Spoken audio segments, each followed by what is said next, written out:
Mas não assou, não tá dourado ainda não? Demora ainda uns 20 minutos.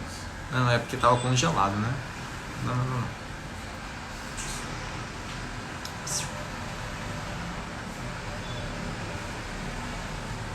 Ó, Renata, a gatinha, ó. Isso daqui é uma safada.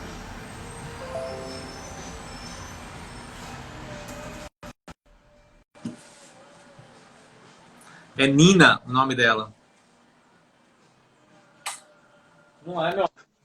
Daqui a pouco ela pula aqui de novo. Tá me ouvindo? Tô ouvindo, perfeito. Então, assim, só para a gente fechar, então, essa questão da gente falar sobre comida e falar sobre afeto e memória relacionado a ingrediente e aos... Olha, Schuller, meu amigo maravilhoso fotógrafo, que a gente fala sobre ingrediente, cada local com o seu, mas especialmente no Nordeste, que a gente tem uma questão de seca relacionada à fome muito grande. Então a gente precisa entender e respeitar também essas pessoas o ingrediente ele pode trazer uma memória muito ruim. Que não é só essa, nossa, quando eu era pequena eu comia esse bolinho, olha que delícia, maravilhosa, fui para casa da minha avó, fui para casa da minha tia, fui para casa de seja quem for. Então, tem a canjiquinha em Minas, tem em São Paulo chama quirera, a gente chama de xerém, tem um mais cremoso, tem um xerém mais duro. Então, quando a gente fala disso, e eu não posso querer empurrar a goela abaixo de todo mundo agora vai ter que comer xerém?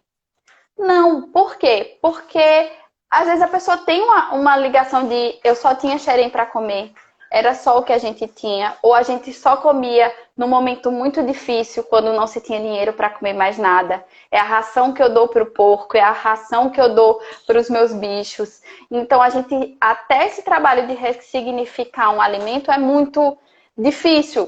E aí, o que eu acho que o cozinheiro pode fazer nesse sentido é trabalhar como eu posso colocar e preparar esse ingrediente de uma outra forma.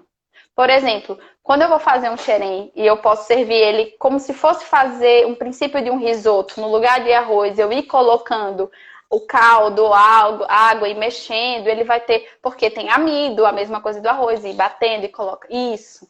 Então imagina, você já leva para um outro patamar aquilo, meio que você vai tentando ressignificar essa experiência. Então, o pernambucano e o sertanejo, ele tem um relacionamento com o café assim. Se torrava muito café, se passava o café com a própria rapadura. A gente tem uma história, às vezes, de café muito torrado, porque se torrava em casa. Café sempre relacionado ao primeiro café da manhã. Não se tinha tanto dinheiro. Então, às vezes, passa esse primeiro café, se toma mais forte, quando chega você passa ele de novo, é um café mais fraco, mas eles também entendem, não preciso de tanta energia para acordar como eu precisava no primeiro. Então, toda essa história, olha minha cunhada maravilhosa, relacionada com a experiência do café, é uma experiência gastronômica.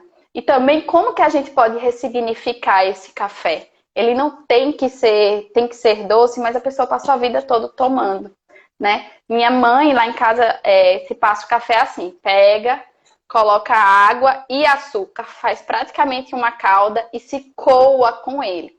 Então, assim, quando eu tomo esse café, eu já volto para minha casa. Eu não consigo tomar mais tanto quanto eu tomava. Doce demais. Mas eu continuo tomando. E se não for tão doce, meu pai fala, já não ficou tão bom esse café, hein? Por quê? Porque ele tem uma outra, né, percepção. Agora, você tentou reeducar os seus pais com café ou não? Tentei muito. E eu vou te dizer o seguinte, eles continuam um pouco sem conseguir tanto, até minha mãe explicou. E a pessoa que mais conseguiu foi Arthur. Arthur foi lá para casa algumas vezes, ele fez uma consultoria em Caruaru e meus pais foram e ele serviu um café totalmente, explicou, passou e conseguiu notas que agradassem a eles. E foi um caminho, eles estão tentando, estão entendendo. Até minha sogra entrou. Ela toma café várias vezes por dia. Assim, o café para ela, quando ela não toma, ela tem até dor de cabeça. né? E ela gosta do café pelando assim. Então, quando eu vou para uma cafeteria que ela vai com a gente e eu conheço o barista, eu falo assim, gente, eu sei, eu entendo, mas você pode esquentar bastante a xícara, você pode fazer um leite acima de 55, não lembro quantos graus são agora, você pode fazer um leite bem quente, você pode colocar, por quê? Porque assim, eu acho que a gente precisa ter esse carinho e entender quem está recebendo, né? Que é como, é muito difícil também para o cozinheiro, 65 graus, obrigada, Gil, que é aquilo assim, é difícil para o cozinheiro pegar uma carne e passar e deixar essa carne bem passada? É difícil. Mas minha mãe não come. Minha mãe não come.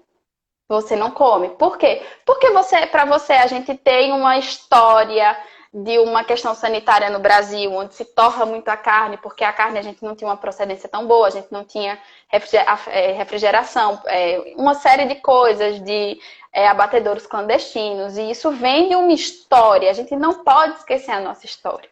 A gente é um país muito novo, mas um país que vem se desenvolvendo ao longo dos anos em cima de muita desigualdade social, de acesso a tecnologias diferentes. Então, assim, a gente não pode esquecer tudo isso. Sou super contra um monte de questão de legislação nossa sanitária. Tá? Não, sou mesmo, porque a gente passa como mel de abelha nativa, a gente tem tem várias questões. Mas, assim, ao mesmo tempo, eu vou te dizer, como é que eu posso garantir, com toda essa falta de conhecimento ao longo do Brasil como um todo, que a pessoa que vai cuidar de uma tábua de madeira, ela vai cuidar da mesma forma? Uma pessoa que não vai deixar essa tábua mofar, que vai guardar certo, que não vai deixar. É muito complicado. A gente está falando do Brasil como um todo. A gente não pode colocar que a nossa bolha é o Brasil todo. A gente não pode achar que a nossa realidade é a realidade como um todo. Então, eu sei que você fazer um corte é muito difícil, né? Porque você está tirando várias coisas, várias questões, a colher de pau e todo esse sentimento e todo como tem que ser e tal. E tudo. E eu acho que a gente poderia ter algumas brechas e algumas portarias, especialmente, por exemplo, os doces de Ouro Preto e como que as panelas de cobre, os tachos, porque são pessoas que fazem há anos, tem todo o trabalho de cuidado, de cuidar do tacho de cobre. Ninguém morreu. Me fala, quantas pessoas morrem por comer doce em tacho de cobre? Eu morro se eu não comer, o problema é esse só. Entendeu? Então, mas a gente não pode esquecer que existem pessoas que não têm esse cuidado. Porque não é nem por má vontade, índole ou seja o que for. É muito pelo desconhecimento, falta de conhecimento. Vamos supor, a gente tem uma falta de água aqui no Nordeste, gente. E São Paulo passou por isso recentemente, não é um privilégio nosso. E eu estava em São Paulo na época desse grande problema que teve. Mas assim, nunca passaram. Não sabe que para escovar o dente você fecha a torneira enquanto você está escovando o dente. Porque a abundância. A gente faz de casa muito esse trajeto Pernambuco, São Paulo, Rio, a gente vai de carro. Então, quando a gente sai da Bahia, começa a entrar em Minas, gente, fonte de água saindo da pedra, assim, do lado da estrada. E a gente passou a, sei lá, 800 quilômetros, um lugar que você vê o gado morrendo do lado da estrada. Então, a abundância de alguns recursos é grande demais. Então, como que a gente pode fazer esse recorte num Brasil tão grande nessa questão da Anvisa? Então, lógico, é isso que eu estou falando, portaria específica. Sei lá, quem faz os doces lá tem liberação para usar a panela de cobre. Eu acho que tinha que ter um pouco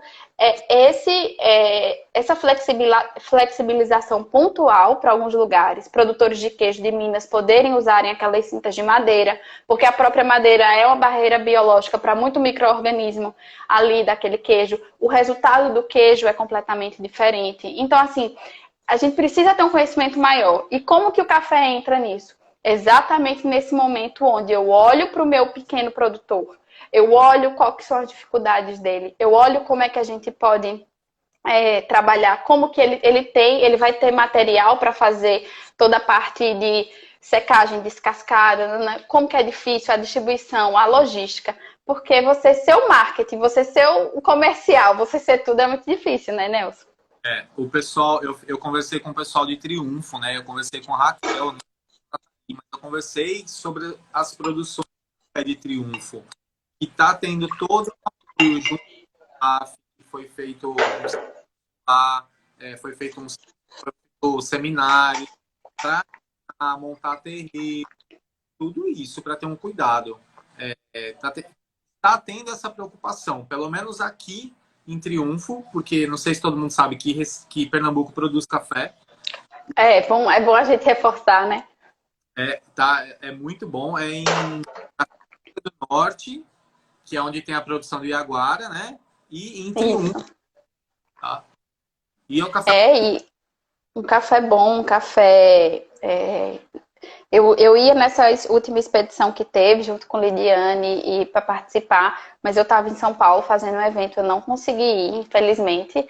Mas entender isso, assim, como a gente rotula muitos lugares e a gente se perde nisso, né? Como, Pernambuco, sei lá, seco não tem, como se a gente não tivesse uma altitude, né, específica. A gente tem lugares como Triunfo muito alto e delicioso. Inclusive, quem for daqui, faça essa viagem, porque é uma viagem maravilhosa. É uma paisagem linda, a cidade é maravilhosa, as ruas e as casas são de pedra, né? Aqueles casarões. Então, a gente saber que a gente tem um produto de qualidade, mas a gente precisa estar junto. Então, como que a gente pode? Então, se eu sou um restaurante, eu posso pegar esse produtor, eu posso entender como que funciona, ir conhecer. Eu acho que o trabalho do restaurante também tem que ter isso, não só na prova, mas ir no pequeno produtor, e aí no produtor de café também, que termina sendo uma produção muito familiar, né? E aí ele normalmente tem, né, uma diversidade de produtos, então ele vai ter café, ele vai ter mel, ele vai ter frutas, ele vai ter uma série de outras coisas que ele pode junto, e aí vocês até podem fazer uma parceria, né? E tá sempre nessa conversa, porque eu acho, e aí eu volto para aquela minha fala inicial, a gente tá passando por esse momento super difícil, né? Você já fez lives, inclusive, falando sobre isso, sobre como até as cafeterias estão se posicionando e como elas podem daqui para frente, né? Com a pessoa do Sebrae, com a Lidiane, acompanhei as lives. Então, assim, daqui para frente, eu acredito que a gente vai ser muito mais regional. Por quê? Porque eu preciso que a gente se fortaleça como um todo.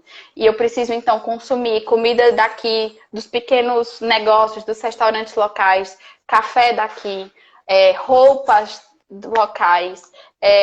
Tudo eu acho que se a gente puder fortalecer uns aos outros. A moeda de troca nem sempre vai ser dinheiro, a gente vai ter que também entender isso. Mas essas parcerias é que vão fazer com que a gente possa dar passos para a gente se fortalecer e fortalecer o nosso entorno. E a gente não pode esquecer, especialmente, as pessoas do campo, porque por mais que a gente esteja passando por uma questão social muito difícil, a natureza ela não para. A natureza ela está aí mostrando para a gente que os ciclos se renovam. Folhas, você tem planta em casa, então uma folha nova que abre, uma planta que dá um ramo novo, a colheita não para, a gente tem milho, a gente tem isso. Então, para onde vai tudo isso? Então, a gente precisa fazer com que isso escoe. E a gente precisa olhar para esses pequenos especialmente, porque são as pessoas que mais sofrem, né? Porque não tem uma pluralidade, eles não conseguem muitas vezes fazer esse caminho,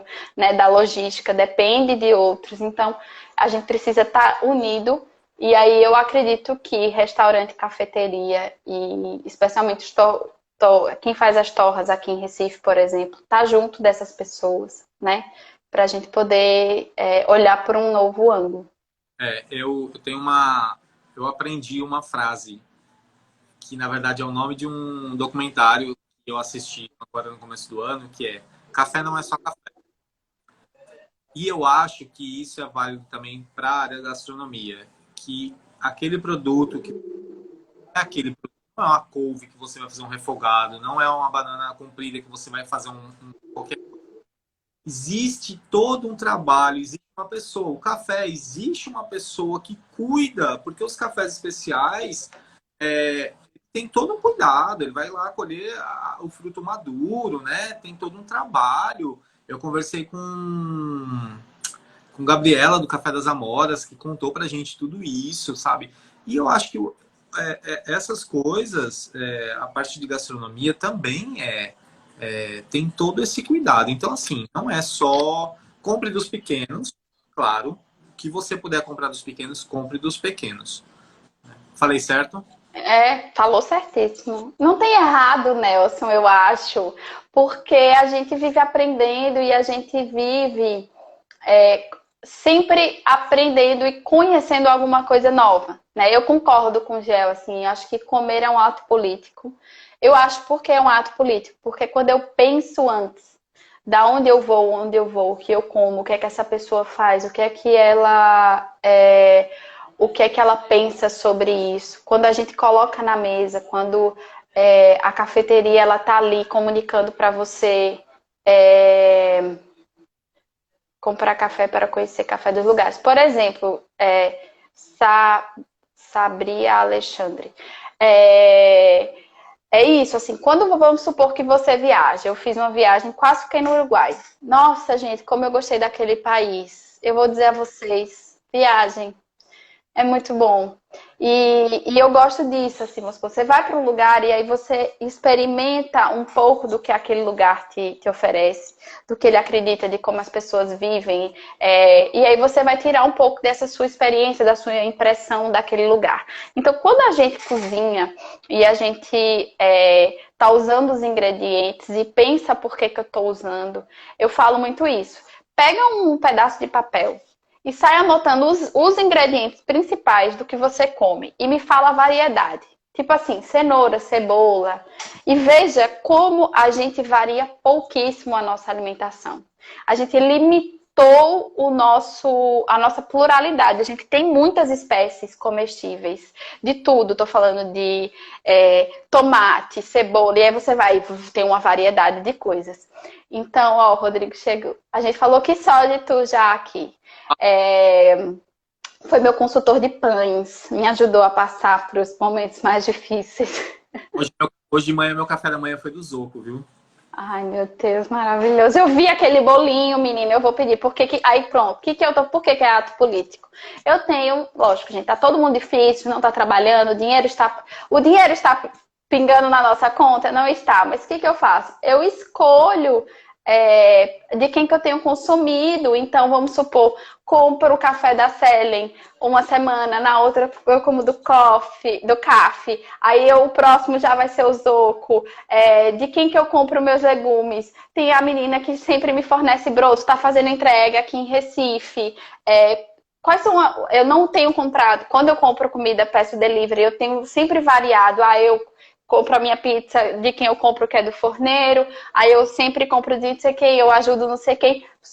Vou variando, porque é uma forma da gente estar sempre se ajudando. Então, imagina o seguinte. Se você anotar todos os itens que você come, que você olhar no final, eu juro por Deus, gente, a lista é muito pequena.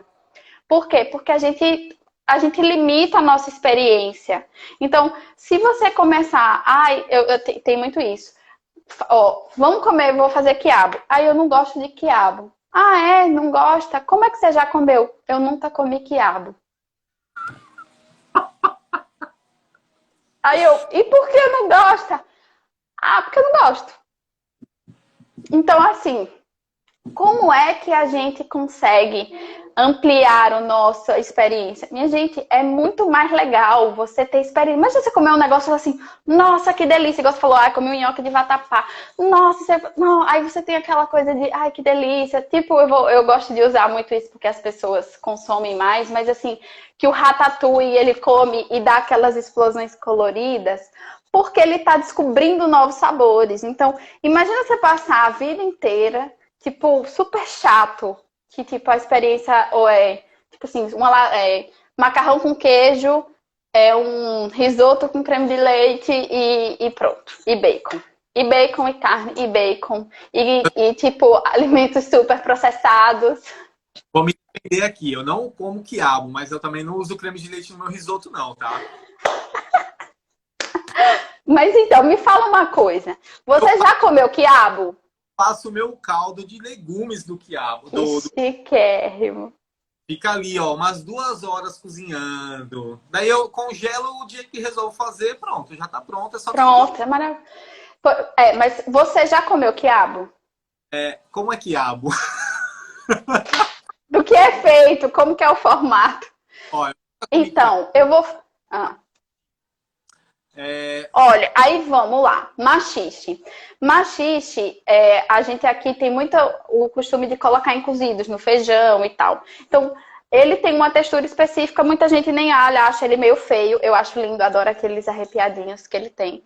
Mas, ó, o pepino, ele é indigesto. A casca dele ajuda a gente a digerir tudo. Tem gente que fica... Sabe quando a gente fica lembrando sim. dele o dia inteiro, do pepino? O quiabo não tem, ele tem um sabor muito mais suave e então eu uso muito cru, dá pra você fazer tipo sunomono. Então, ele tem um sabor maravilhoso, bem mais neutro e não é indigesto. Eu vou sair daqui Sério, comendo os dois quiabos. é sério. Então, assim, quando você vai comer o maxixe, é assim. Então, quiabo, vamos lá, o quiabo, aí o pessoal fala assim, mas me dá... Ó, Juan é um super cozinheiro, falando que é uma maxixe. Então, assim, esse maxixe liso, na verdade, ele é uma variação, Gel, ele é da família do pepino. Tem um nome em inglês que eu esqueci agora. Ele é lisinho mesmo, mas ele é um pepino. E as pessoas terminam chamando ele de maxixe liso mesmo. Mas é muito gostoso. Então, o que acontece? Quando a gente começa a experimentar um sabor novo, uma textura, não gosto de quiabo que tem baba. Então, tem várias formas de você comer que a baba não se intensifica, certo? Mas, gente, a textura, vamos supor, um ovo, se a gente cozinhar muito e passar de 70 graus, a proteína branca, né, a albumina a partir de 70 graus, assim como toda a textura de lula, de peixe branco, de tudo que a gente tem, ela fica borrachuda. Então, a gente come coisas borrachudas, a gente come coisas que têm textura diferente, mas como o senso comum é de que é ruim, então a pessoa já nem come. Entende? Então, assim, eu acho que tem muito da experiência, de como você... E de você se permitir experimentar. Ai, Julian, beijo. Que é o seguinte, faz ele grelhado. Gel, eu acho que é a primeira... Eu digo que é a entrada para as drogas, é o quiabo grelhado. Coloca ele um fiozinho de azeite, tosta bem. Quando você comer aquilo com um pouquinho de sal, acabou, você não quer mais nada. É delicioso. Mas é isso que eu falo. A gente precisa estar aberto à experiência. A gente querer descobrir sabores novos. A gente descobrir que tem coisa que tem um sabor que você faz. Sabe quando você toma assim? Eu aprendi com um amigo de profissão a fazer um azeite de baunilha, né? Caiuá, ele tem uma experiência francês, morou na França, mãe francesa, tem uma mistura. E ele fez um azeite de baunilha. E aí, a gente tem uma coisa na cabeça que é assim, baunilha é doce, ou baunilha associada a coisas doces. Baunilha não é doce, né? É uma fava que tem sementinhas e tem um aroma, mas como a gente sempre associa um preparo doce, a gente parece que está sempre comendo que o azeite... Como assim azeite doce? Cara, foi uma das coisas mais maravilhosas. Ele tem um aromático. Eu fiz ontem uma beterraba... Eu não sei se vocês já abordaram, mas como diz, eu uso de café como ingrediente na culinária salgada. É isso que eu ia começar a falar agora, Rô. A gente tem a mania de associar algumas experiências sensoriais, se ela é doce ou salgada. Então vamos supor, baunilha. Baunilha não é doce nem salgada. Baunilha é. E aí, como que eu vou usar? Então, eu usei numa beterraba tostada, a gente colocou e você começa a descobrir um sabor diferente. E aí, voltando para o início, o café. Café não é doce nem salgado, no sentido só do paladar. Ele tem notas doces, pode ter, né? Assim como a água, que a gente já discutiu aqui, que ela tem ela interfere diretamente no resultado, tanto do café como dos preparos de caldo de base. Mas, quando a gente fala sobre café, ele não é uma bebida puramente doce. Né? E a gente vem falando exatamente de toda a complexidade de como você vai avaliar o café na boca. Então, Tem, voltando para o xerém, tem umas receitas super clássicas de Minas, e aí a gente volta para os ingredientes que você tem à mão, e aí clássicas assim, bem da roça mesmo, que eles chamam de canjiquinha, não sei se Vitor vai, talvez ele com certeza saiba, mas é a canjiquinha, que é o xerém, junto com frango, com café no seu preparo, né? Como a gente do Mesa Coletiva fez a oficina no Mesa com Café com Insumos, teve pratos salgados e doce. Foi. A gente do Mesa, a gente fez, eu não pude ir porque eu fiquei doente nessa época, mas a gente fez tipo um tiramisu, a gente fez vários extraios diferentes e a gente fez várias coisas. Então, assim, um molho à base de café, um bolho, colocar o café no preparo de algumas coisas, especialmente com frango, fica super delicioso.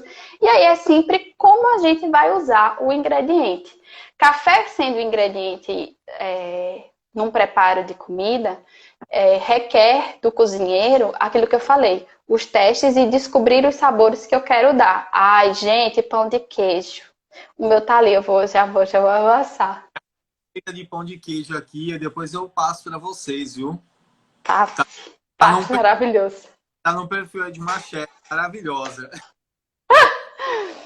Aí eu acho isso, assim, eu acho que como o café ele pode vir como ingrediente, é isso que eu te falei. Como a gente se olha muito molho de tomate com café fica maravilhoso.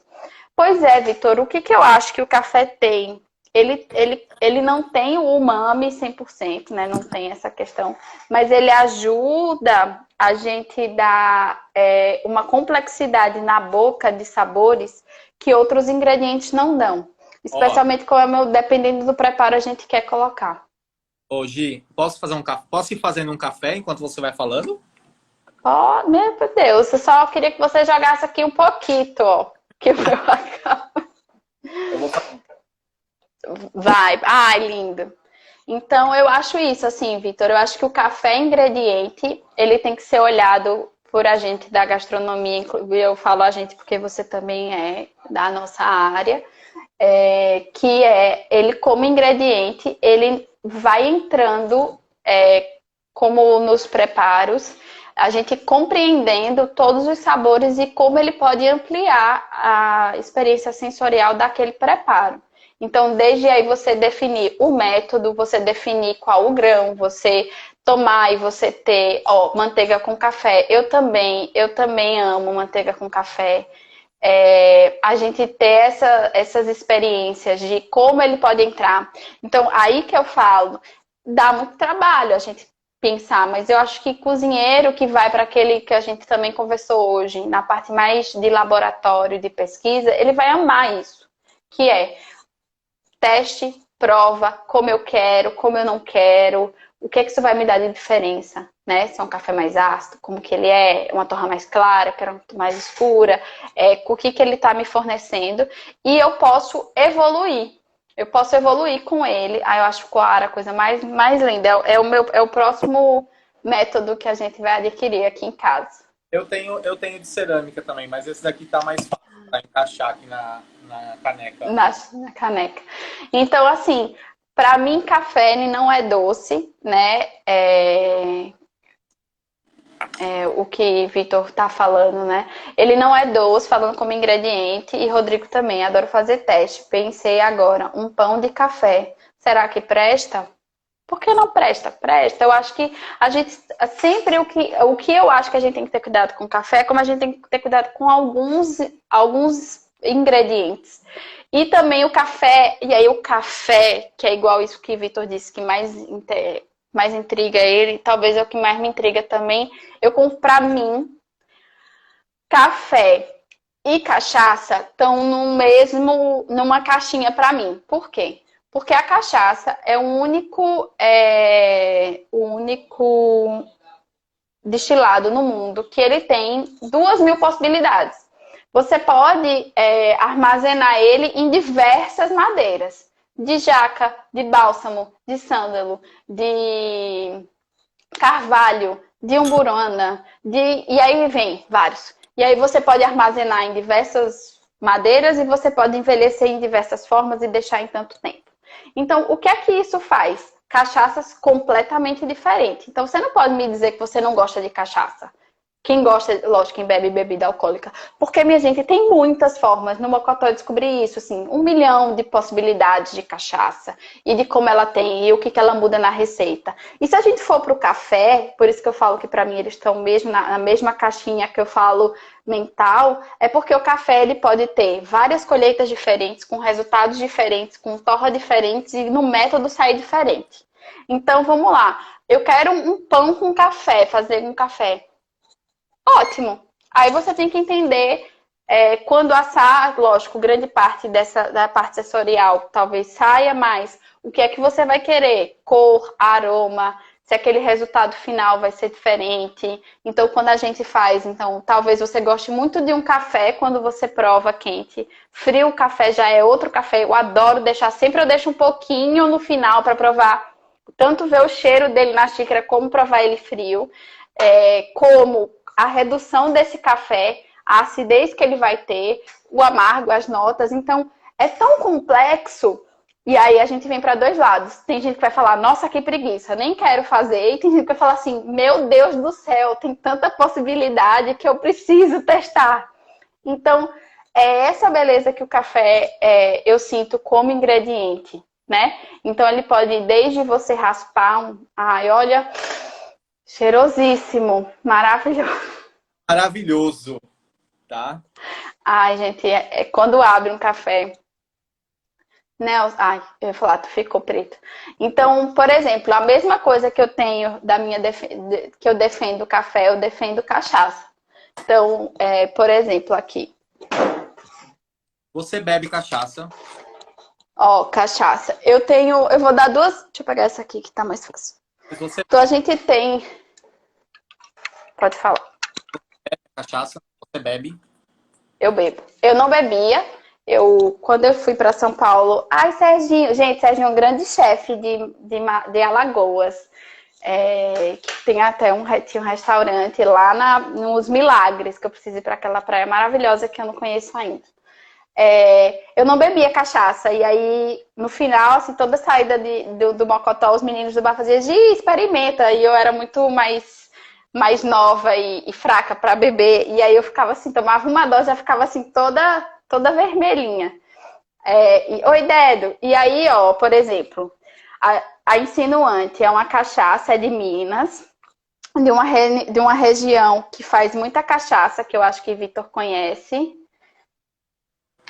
Ó, aqui, Nani falando, Nani, que ela bota uma canelinha na cachaça, que é de Januária. Januária é uma região muito conhecida em Minas, que faz boas cachaças. E essa é envelhecida em Umburana. E Umburana, ela é maravilhosa. Ela tem notas de canela, notas de baunilha. E quando a gente experimenta uma cachaça como essa, ela tem uma experiência, vamos supor, é o mesmo princípio, né? É cachaça. Do que uma ipioca, vamos supor. Certo? Então, é a mesma coisa? Não. São produtos completamente diferentes. Então, quando a gente vai falar... eu também, Vitor, é uma das minhas favoritas. Então, quando a gente vai falar de café, é a mesma coisa. Eu não posso falar que... Desde um café super mais popular, desses que a gente encontra em mercado, dessas grandes empresas, não posso falar que é o mesmo café desse aqui que eu tô. E também não posso falar que esse café é o mesmo do que você está passando na sua casa.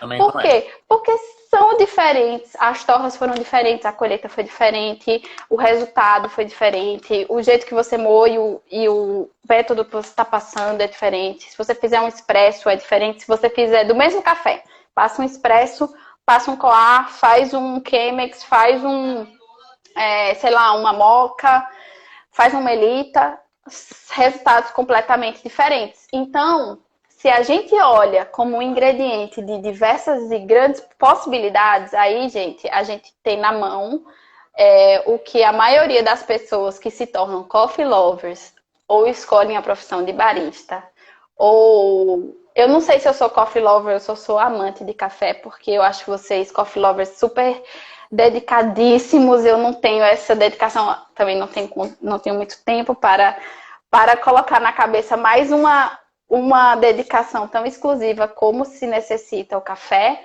mas assim, são produtos especiais, é um produto de muitas possibilidades e falando como ingrediente é isso. Se eu vou, por exemplo, quero fazer uma receita e vou usar cachaça. Então eu posso desde usar, que eu gosto muito da umburana, exatamente por essas notas e aromas, numa receita doce, não que eu não possa usar numa receita salgada, mas eu posso usar essa. Então como que eu vou fazer minha escolha da cachaça? Qual que eu vou colocar para flambar por exemplo, vou fazer linguiça flambada na cachaça. Normalmente eu não coloco cachaças envelhecidas. É a mesma coisa quando a gente vai pensar café. Ah, eu vou fazer um tiramisu. Normalmente eu gosto de um café mais forte, porque eu gosto de sentir a presença do café muito mais intenso no tiramisu. Mas é completamente diferente se eu for colocar... Saúde! Se eu for colocar numa receita que vai, por exemplo, como uma calda de café. Se eu colocar um café talvez tão forte, tão intenso, ou num método que faça isso, como um expresso ou uma moca, talvez eu destrua completamente a harmonização dessa calda que eu estou fazendo, porque vai reduzir mais, vai aumentar talvez o amargor, a acidez, isso. Então, como que eu vou usar esse café? Eu preciso pensar, eu preciso testar, eu preciso pesquisar quais são os métodos que eu vou usar como ingrediente. E aí, como ele é um ingrediente neutro, igual eu falei da cachaça, ele vai do bolo ao molho de frango. Eu acho, Rô, eu respondi sua pergunta porque eu tentei colocar a cachaça porque eu acho que fica mais próximo. Quando fui criar um drink, eu usei dos 2 tipos de cachaça no mesmo alambique. Uma deixou a bebida incrível e a outra mudou totalmente a proposta do drink. É isso. Então, olha, é bom, né? O pão de queijo. Uma delícia. Ah, inclusive eu encontrei um queijo do Cerro na frutaria aqui em Recife. Eu vou fazer mais 2 receitas com ele. Depois você me dá seu endereço que eu vou entregar aí para você provar. Ai, Rô, que bom que eu respondi. Mas é isso, eu acho que café é um ingrediente plural. Vai do doce ao salgado, a quente a frio. José tá falando do drink. Sábado a gente fez 3 drinks com café aqui. Foi bem legal. Ele arrasa demais, gente, nesses drinks, sério. Eu terminei a live feliz, alegre já, assim, ó. Maravilhoso. Ô, Manuel, ele faz pães lá no Tóquio, um grandíssimo padeiro. Tá aqui na live. Então, eu acho isso. Eu acho que, na verdade, para mim, falar sobre gastronomia e café a gente falar sobre prazer, porque eu sinto muito prazer quando eu como, quando eu sinto sabores na minha boca, quando eu tenho esse momento de poder experimentar algo, quando eu experimento uma coisa que eu nunca experimentei. Então, eu acho que a gente tem nisso uma experiência muito positiva.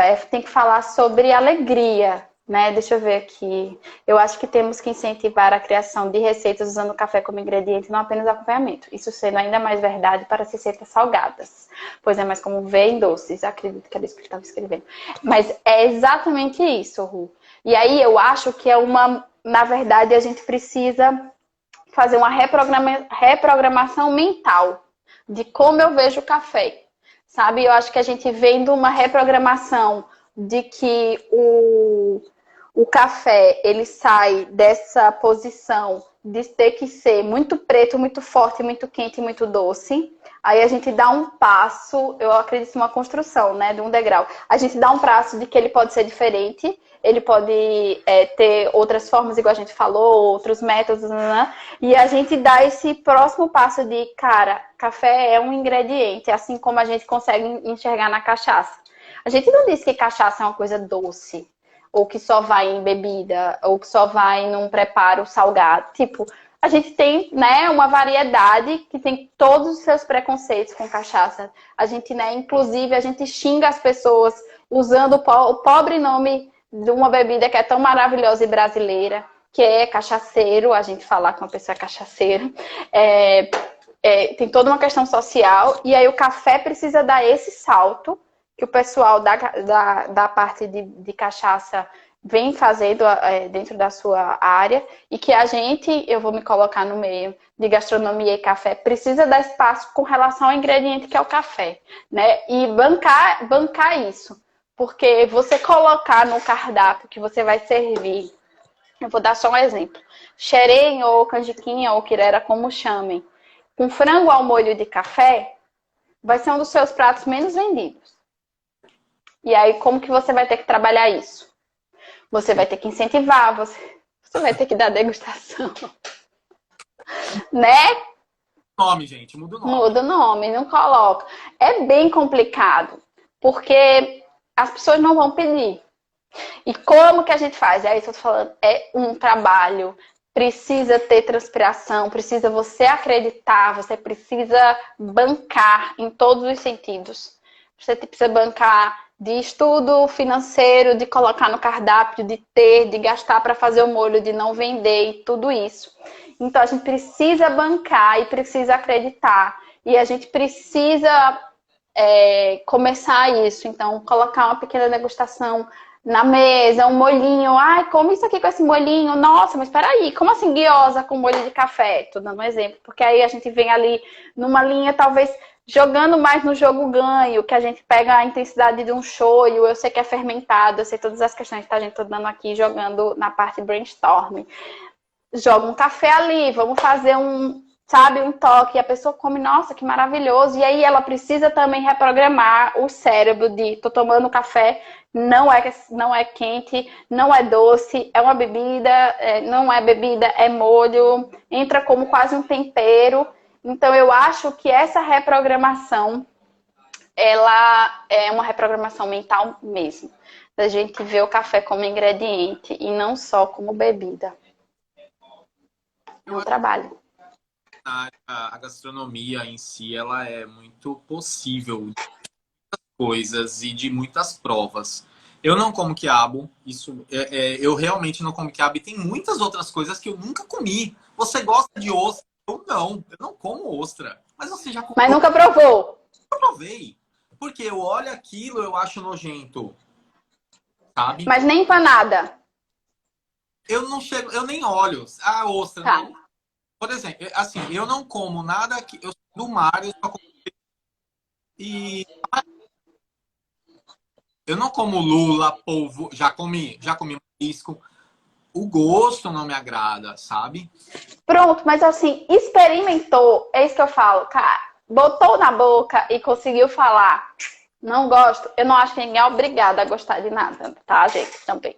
Mas eu acho que eu já presenciei gente que enche a boca para falar que não gosta de certas coisas. E quando come, gosta. E já vi, por exemplo, eu sei que tem uma questão genética XYZ do coentro. Mas eu trabalhei no mocotó, como eu tinha dito. E no mocotó vai coentro em tudo, praticamente, né? Não vai na sobremesa. Eu não sei se agora, mas pode ir na sobremesa? Pode. Pode ir em drink? Pode. Ai, Vivi! Beijo, uma enorme, grande confeiteira lá de Campinas. O que acontece? O pessoal tá aqui na fila, tá comendo alguma coisa e fala assim no mocotó, detesto coentro, tá comendo coentro. Veja, uma coisa que eu percebi, como eu não gosto de coentro. Paulistano, né? A salsinha, eu não gosto de coentro. Só que você vai em algum restaurante que são coentro de uma maneira diferente do que você vai típica americana, que cata uma cama de coentro e joga no feijão. Sim. Mas eu também entendo que isso é uma questão cultural. Ele aprendeu a cozinhar assim, né? Daí quando isso, e eu... na Bahia, você vai comer uma muqueca na Bahia. Tem coentro na muqueca, mas é muito sutil e você consegue. Eu tô falando na Bahia porque eu adoro muqueca da Bahia. Sim.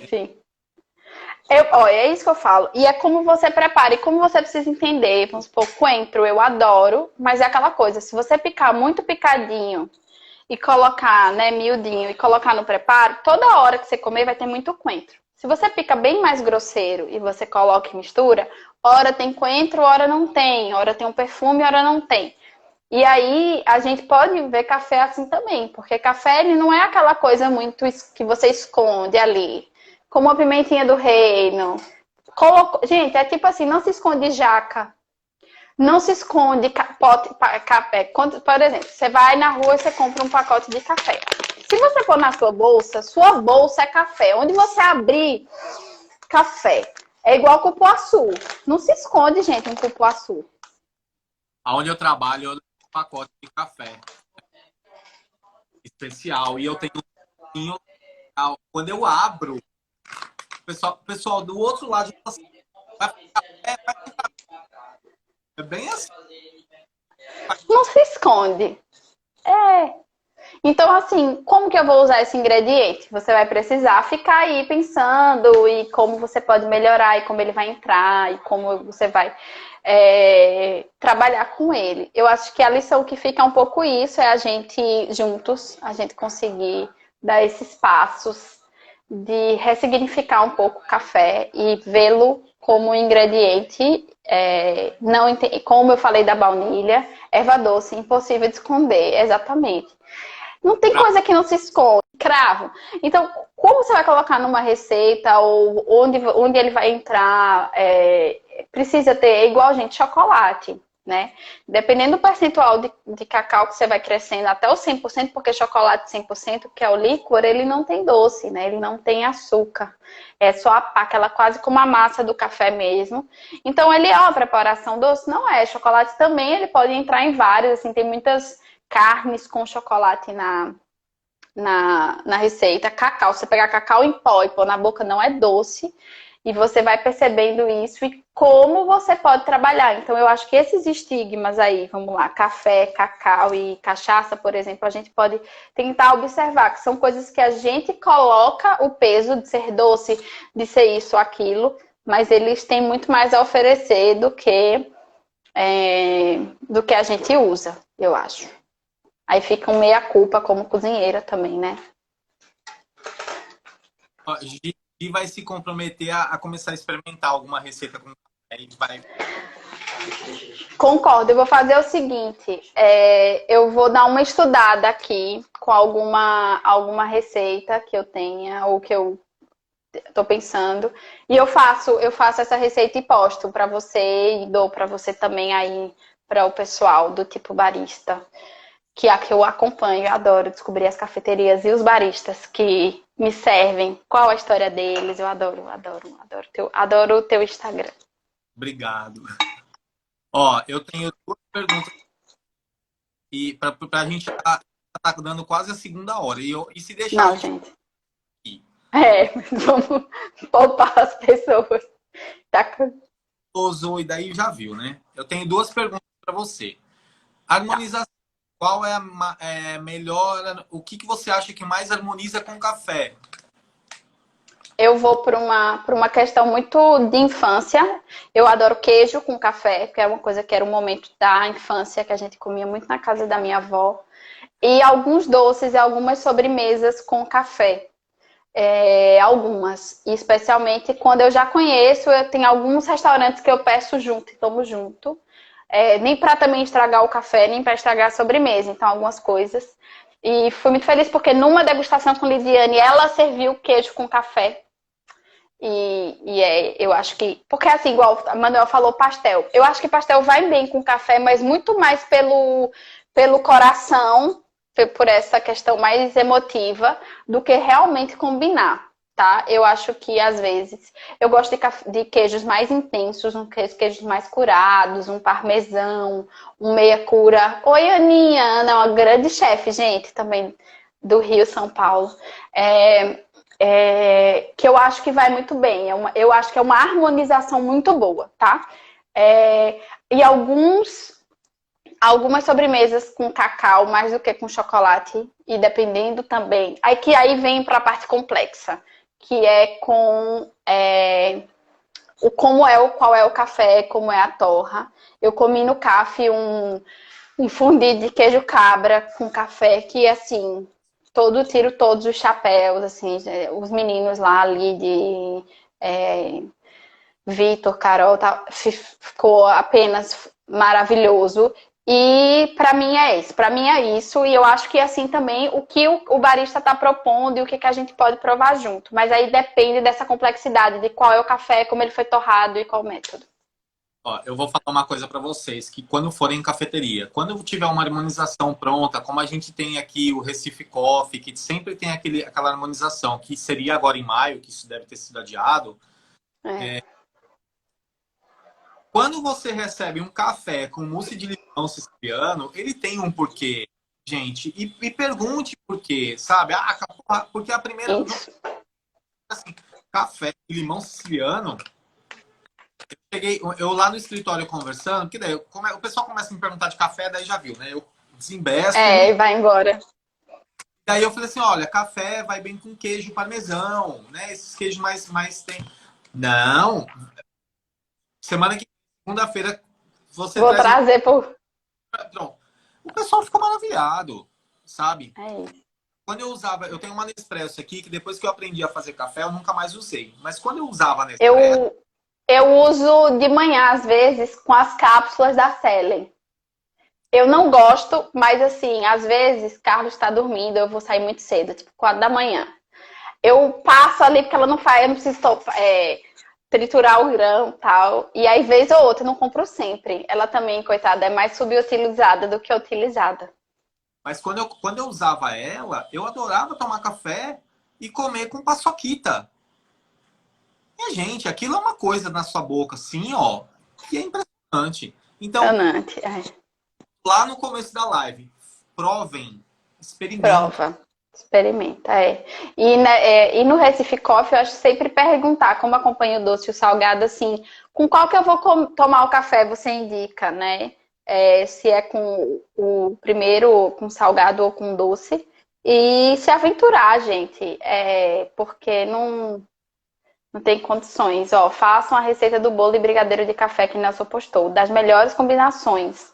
Nunca imaginei que ficaria tão boa essa combinação. Olha aí, vou fazer. Irei fazer, Camila. Café. Ô, Nelson, e qual que era a segunda pergunta? Não, a segunda era... A Geo perguntou... a melhor harmonização. E a outra, ela perguntou de harmonização de... Ela faz um bolo de castanha. O que seria melhor para harmonizar? Qual tipo de café para harmonizar? Olha, essa aí não é comigo mesmo, tá, Gel? E eu acho também, voltando para aquele ponto inicial, eu acho que a harmonização é muito séria, tá? Eu acho que é muito, muito séria, porque tanto você pode estragar o café e estragar o item que você está comendo. É igual tomar um vinho, às vezes dá um gosto metálico que você dá vontade até de parar de comer. E eu acho que é muito, especialmente com os baristas, assim. E aí eu te falo, um café mais torrado. Vem coisas na minha cabeça? Lógico que vem, porque aí você vê banana com passas, né?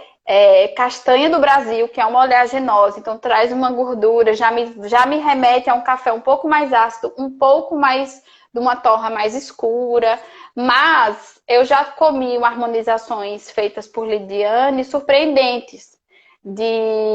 Sua resposta só me confirma a grande profissional que você é. Que eu acho que é isso, assim, por exemplo, o Lid já me fez propostas, assim, super absurdas se a gente fosse olhar, como se, né, um café de uma torra muito clara com, sei lá, um chocolate X, mas esse café passou por ou o método trouxe uma acidez, ou ele trouxe... Porque realmente é complexo, né? É isso que eu posso falar, assim, me vem coisas na mente, mas, assim, eu adoro me surpreender com quem está estudando e provando café diariamente, igual os meninos. Você vai no café e eu falo assim, eu queria comer, sei lá, cheesecake. Qual café que eu vou tomar com essa cheesecake? Porque às vezes você quer mais o doce que o café, mas não quer deixar de tomar o café. Aí os meninos falam, então, o que você tem com esse café? Eu queria comer uma coisinha, alguma coisa harmoniza. Se ele fala assim, olha, não, só esse café tá maravilhoso. Você toma só esse café. Depois você come ou não come também, né? Ó, Kelly tá no Chile, né, Kelly? Meu Deus, esse povo tudo internacional nessa live. É bom que a gente mata a saudade. Eu vou procurar alguém para fazer depois uma live sobre alimentação, assim. Perfeito, eu acho que é. E aí eu vou para dar uma estudada. Mas Na é verdade, tipo isso. eu vou trazer alguém para falar, ó, Lidiane, chegou aí. Eu Pronto, vou, chegou. Falou em harmonização, ela apareceu. eu vou procurar alguém para a gente conversar a respeito de análise sensorial de café, tá? Putz, Primeiro, maravilhoso. faz a harmonização. Chiquérrimo, gente. Tá demais esse Instagram, viu? E, gente, Só conteúdo maravilhoso.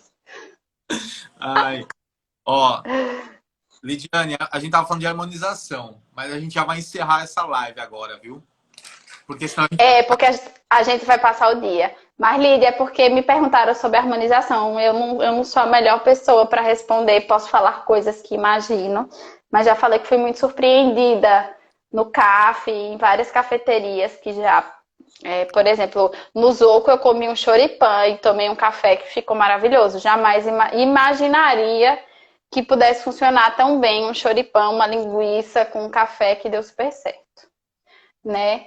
Mas, Nelson, eu quero te agradecer muito o convite. É um assunto que eu conversaria até a madrugada, né? Mas a vida real não permite.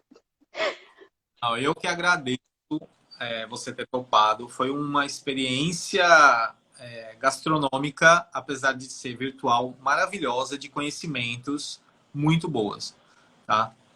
Eu vou deixar para quem quiser assistir, se você quiser mandar para alguém, eu vou deixar tudo salvo no IGTV, Ótimo, tá? ótimo.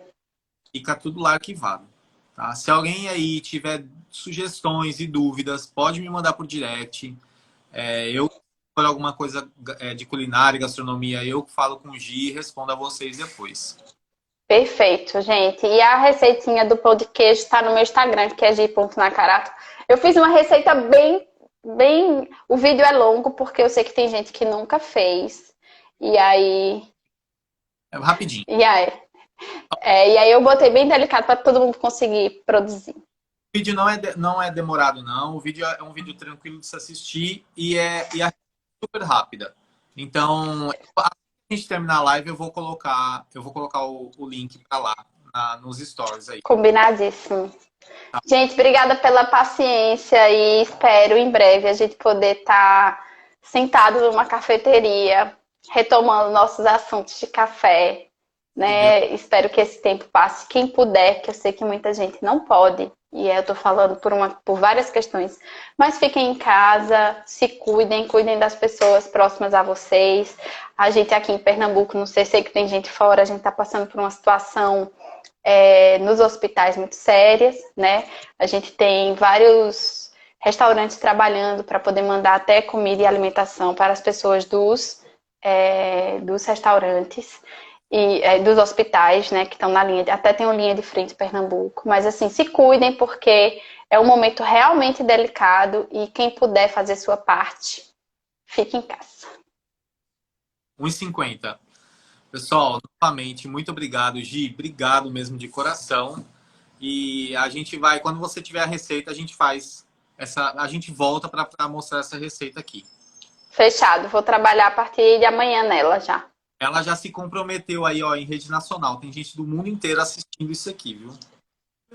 Tá aí, eu tô falando, eu comecei com um pacote de café na mão, tô terminando com uma garrafa de cachaça na mão. Mas tá prometido.